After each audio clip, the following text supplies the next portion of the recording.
Go ahead and get started. Just a couple of things to help you kind of adjust to the 2 hours that we have here. The agenda, for those of you who don't know, is just roughly, we're not going to try to stick to the minute. We want it to be kind of organic and to some degree spontaneous. It's not real formal. Is that Lisa's going to talk about her experiences with leadership. First of all, of course, having been a 4-time Olympic gold medalist, you know, the best player ever in the WNBA.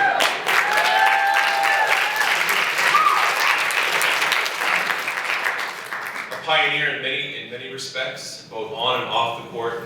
She certainly has plenty that she can talk about in terms of her own experiences with leadership. She's got some time. We're hoping that she might even share a little bit of her observations of other great leaders that I'm sure that she's come in contact with. And that would be roughly 40 minutes. And then for the next 30 minutes-ish, we'll take questions from the audience. She'll answer them. And the last 45 minutes, from about 3:15 to 4, will be an opportunity for those of you that are ready to take photos with her for our photo op. We have photographers, as you can see, that are in place for that, and sign whatever you want her to sign. Okay, so Coach Miro's got some Sharpies in the front. She's armed and ready, and so those are things that we're going to do in the last 40 to 45 minutes. Okay. I can certainly spend more time introducing her, but you probably don't want to hear me talk at all from this point forward. So I'm just going to turn it over to Lisa. Thank you very much.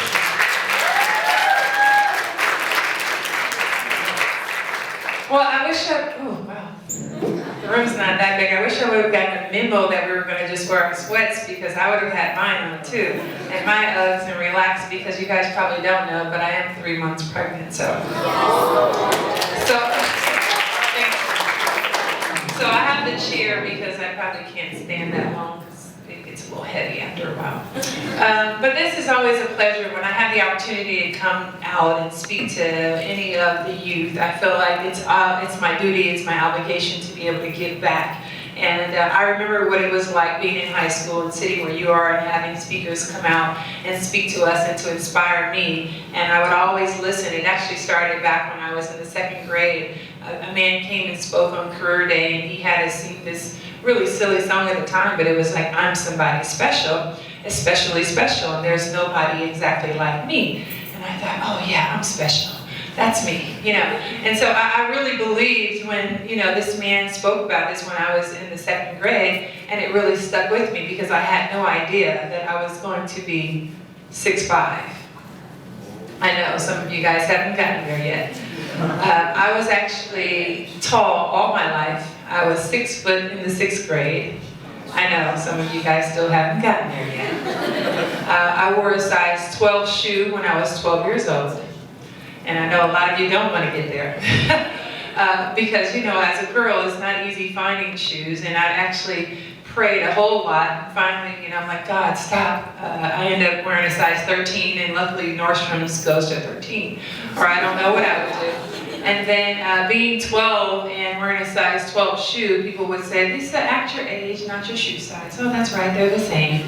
So it wasn't that fun, you know, growing up with people teasing me about my height and my feet. But again, I was, you know, just always hoping and praying that something great would come of, you know, my height. And so I started to write down my goals. And it wasn't until I was probably, I would say about 8th grade, where I really started writing down my goals and taking it serious. And so I just want to share with you, and you guys can get a pen and paper out if you just want to remember, but keys to being successful and to being a good leader started for me in the 8th grade, and it was writing down my goals. And I wrote down my short-term goals, which were goals that I wanted to achieve within 1 year. And then I would write down my long-term goals, which were goals I wanted to achieve within 5 years. And I know you say this sounds pretty serious for a kid who was probably around 13 at the time. But I knew that I wanted to do something great. I knew that I wanted to sign autographs and give them out. So I had to figure out what was I going to do and really stay focused on that goal. I would write my name and my L's all over the place. My mom's like, Lisa, why are you always writing your name? And I said, because one day I'm going to give out autographs. And she said, well, who are you going to give autographs out to? And I said, I haven't decided who my audience is yet, but I know one day I'm going to give out autographs. So for me, it was just a goal, I say, and then it became a destiny that I was going to give out autographs. I had no idea what I wanted to do, but I knew that I wanted to do something where I could touch the lives of other people. So luckily, I'd say growing taller and taller, and people asked me if I played sports forever, and I was like, no, I don't play sports. I was a very girly girl. My nails were polished, I had my little lip gloss, and you know, if I had on pink, I had to have pink ribbons, and if I had on yellow, you know, my shoes had to match, hence my toes matching my blouse now. It hasn't stopped, but I just say for all you young girls who are playing sports, it's great, and those of you who don't, but it's okay to sweat, but it's also okay to maintain your femininity while doing it. And so for me, that was a really big thing. I started playing basketball in the 7th grade, and it was then that I really realized, and I told my coach, which is probably not a great coach if you heard one of your girls tell you this, but I said, now if I fall down, I'm not going to play anymore. I won't be back.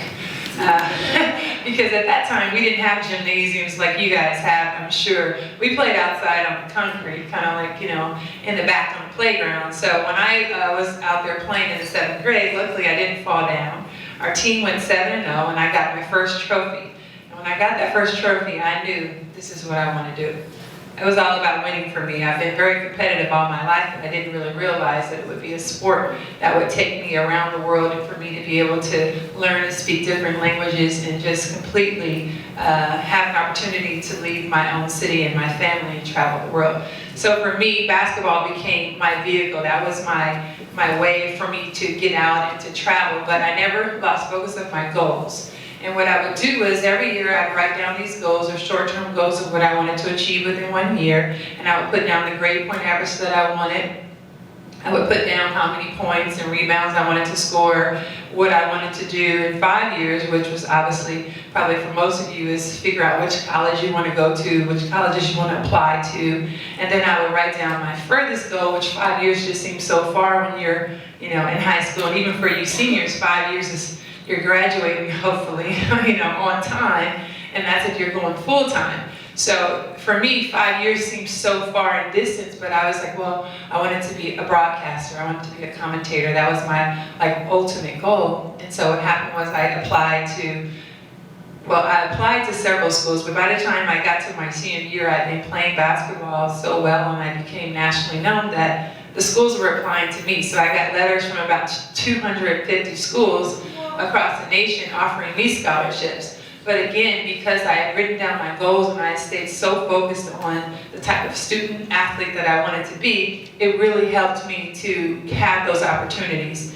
And so I didn't choose Stanford, even though we talked about Stanford a little while ago.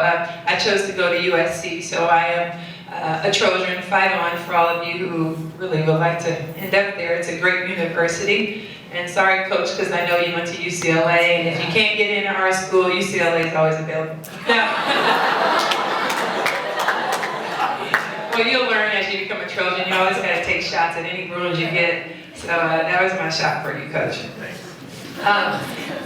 It was just a great opportunity for me to have the possibilities to go to college. My family would never have been able to afford for me and my sisters even to go to a school like USC, a private university that costs a pretty penny once a year. So to have the education and the mindset to get good grades really helped me to have those opportunities to be able to even get into a school like USC. And so beyond that, once I got to USC, I think this is where I would say my biggest leadership skills really came into play. I was the class president in high school from my sophomore year to my junior year, and I realized, I think, having that experience leading, your school and getting up in front of them and talking, it helped me to stay focused on my goal, which was to become a broadcaster. And what I would do is get in front of the mirror and just practice and make sure and count all my ums and count all my ands and make sure my eyes weren't all around the room. So it's kind of funny because if you ever watch yourself on film, oh my God, it's hard to do. It's terrible. You can look at yourself and have a conversation, and then you're like, why do I look like that? Why am I speaking like that? The words that you use. And so I would just become my biggest critic, and I would watch myself. And again, I was just preparing myself to become the best broadcaster that I could be. And I think one thing I heard Oprah say one time is that when preparation and opportunity come together, it equals success. So I was all about preparing myself and being prepared, and I wasn't sure what my opportunities was going to be and when I was going to have a chance to be in front of a microphone or in front of other students or in front of the camera, but I wanted to be prepared. So I would constantly study and hone my skills, and I would just say to all of you, no matter what your goals are, what you want to be, you have to practice. You have to put time in it. It doesn't matter who you look at in the news or who's famous. No one has gotten there. Well, okay, aside from Paris Hilton, maybe most people have not gotten there without hard work. Okay, so okay. I mean, there's a few people. I can't say that used to be like really true, but you know, with the media in this day and age, some people get there without doing much. But for most of us, we have to work hard and stay focused on, you know, what our goals are. And for me, again, setting goals just made it become tangible for me to achieve a lot of things that I wanted to do. So as I moved on to college, I'll just share with you a few different experiences I had. I was the #1 player in the nation. We had won two championships in high school, and so once I went on to USC, the whole question was, you know, how good, how great could I be? Would I live up to the high expectations that preceded me as being the #1 player in the nation going to USC? And that was pretty tough. But again, I wrote down my goals. As soon as I got there, I wanted to be the #1 freshman, you know, in the nation in college. I also wrote down, you know, my goal for, I've always written down my goal for 3.5 in college, just because 4.0 was just sickening. I just couldn't do it. I couldn't do it because there was so much time and dedication to basketball that we constantly had to split our time a lot more than you do in high school. So hats off to all of you guys out there who have 4.0s and are making, you know, straight A's across the board. It's very tough to do, but I've always been envious and like to make those people my best friends. So another note, hang around smart people, it really helps. So anyway, stay focused. So back to me playing basketball. One thing that when I came in and I started practicing with my team, one thing that my coach told me, which I never forgot, she was always telling me, you know, you can't tell someone else what to do unless you're doing it. And I thought, okay. And I said, you know, so what do you mean by that? And, you know, in practice, you have to run lines, right? Ladies, all of you who play, you have to run, you do suicides. Yeah, and you have teammates who sometimes touch the line and some people who don't, right? Don't look around, don't raise your hand. But, you know, in sports, you're always being pushed to the limit. And I think sports have been great for me because it just helped me to become a better person. It helped me to work harder. But I started to realize through sports that you don't want to take shortcuts. And it really applied in life as well. And I became a good leader to my teammates because I wasn't just talking the talk, I was walking the walk. Whatever we had to do, I did it. I did it hard, I did it to the best of my ability. So I think you gain people's respect by the efforts that you put into it. Do you guys ever have group projects here at school where you have to maybe get together and, right, group projects? Have you ever been in, don't raise your hand again, but have you ever been in a group where there's slackers, right? Where there's somebody who is not doing their part of the project. We're all supposed to come back with some sort of research, and 4 out of the 5 have, you know, the information that's needed, right? And that 5th person is like, you know, my little sister, my dog ate it, kind of information, right? And then that's normal. That's the way life is, because as you move on in college, you're going to have groups where you have to do projects, and the same thing will happen 4 out of 5. The 5th person's like, oh, that was an accident, you know, they come back with a patch over their eye. It's like, okay, great. And that's what you find out when you're working with groups, is that you may have a group of people, but you become accountable by, 1, keeping your word, and then number 2, by your actions and what you do and how you progress in the particular project or the effort that you give. And so the same thing applied for me, you know, in basketball. Being out there working hard, making sure that I'm one of those, if my teammate had to run, you know, I would get over the line and run with her. I didn't have to, but if she was in trouble, I'm in trouble. You know, if she had to, because she was late, run, I thought it was important that all of our team ran. I don't know, as a captain, you might not have liked me. but just to me, it's important for us all to stick together as a team. And that way, when it comes down to, one of those moments where your team's down, you're able to rally together because you've built that level of trust. And the same thing applies in business, whether you're working with a group, if you have, let's just say, the 4 of you all on a team, you have to learn to trust each other and work together. But basic leadership skills come into play when you're being accountable for what you're supposed to bring to the table, but also willing to help someone else who needs help. That makes sense?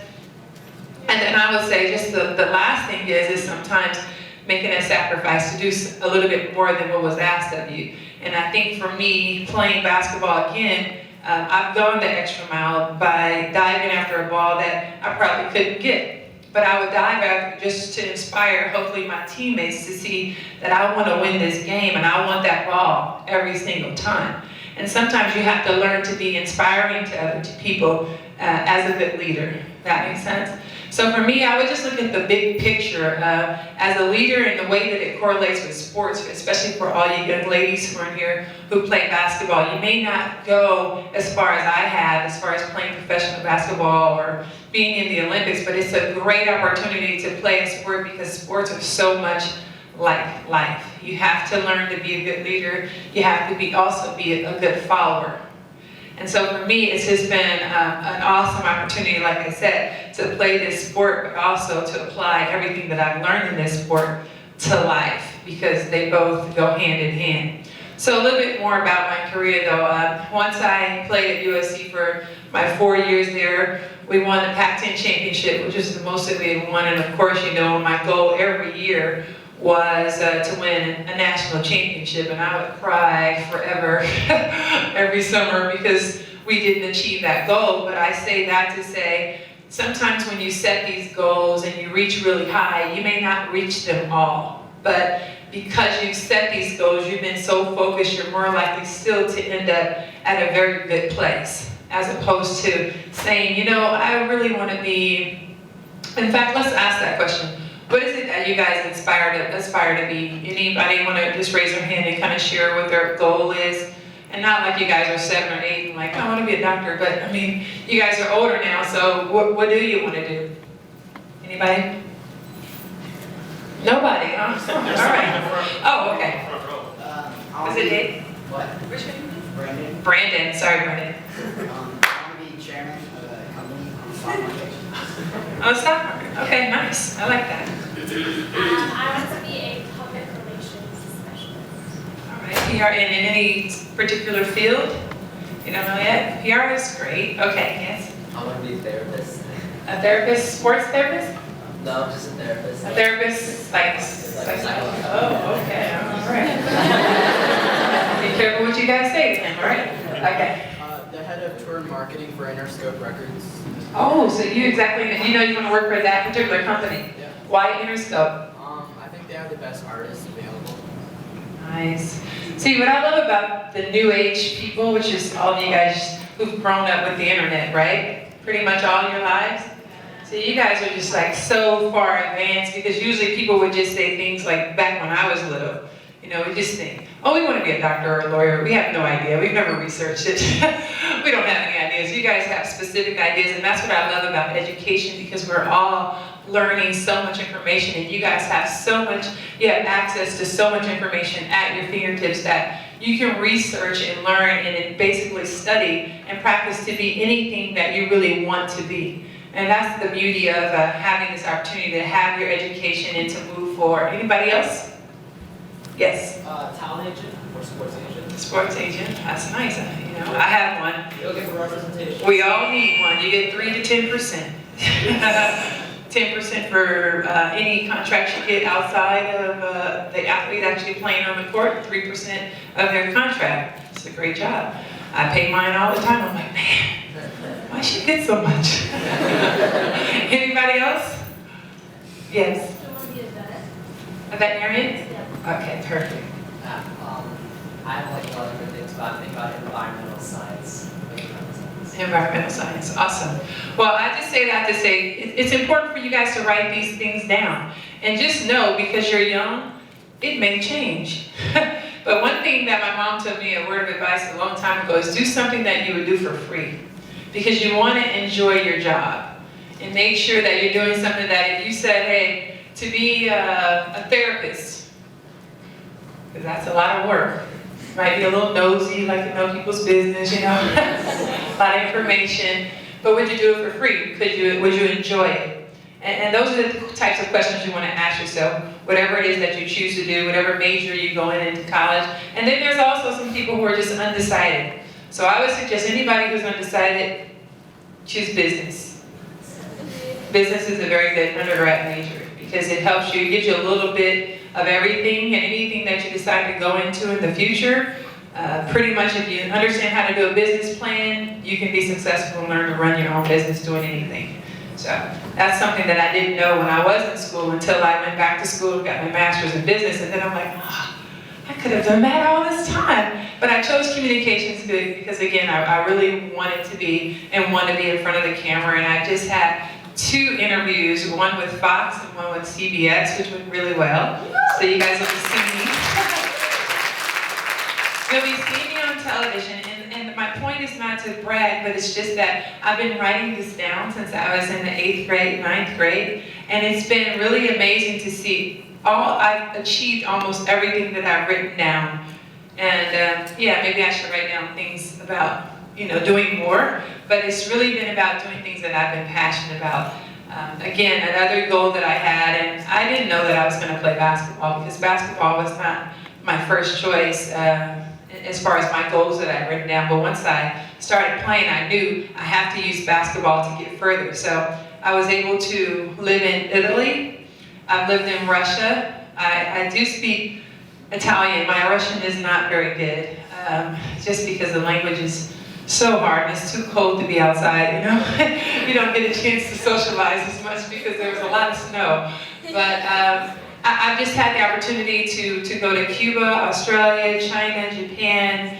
I mean, you can name, you know, Hawaii, Mexico. Yes, I've been all over the world just from picking up, you know, a basketball. And so for me, it was really, you know, just a blessing to be able to do that. But another thing that I realized is that I genuinely loved people, and to be able to travel to all those different countries and be able to speak and talk and learn different languages and watch how different cultures, you know, interact and what their what do you call it, basically how their cultures, you know, are different from what we do here in America, and just kind of learn what was most important.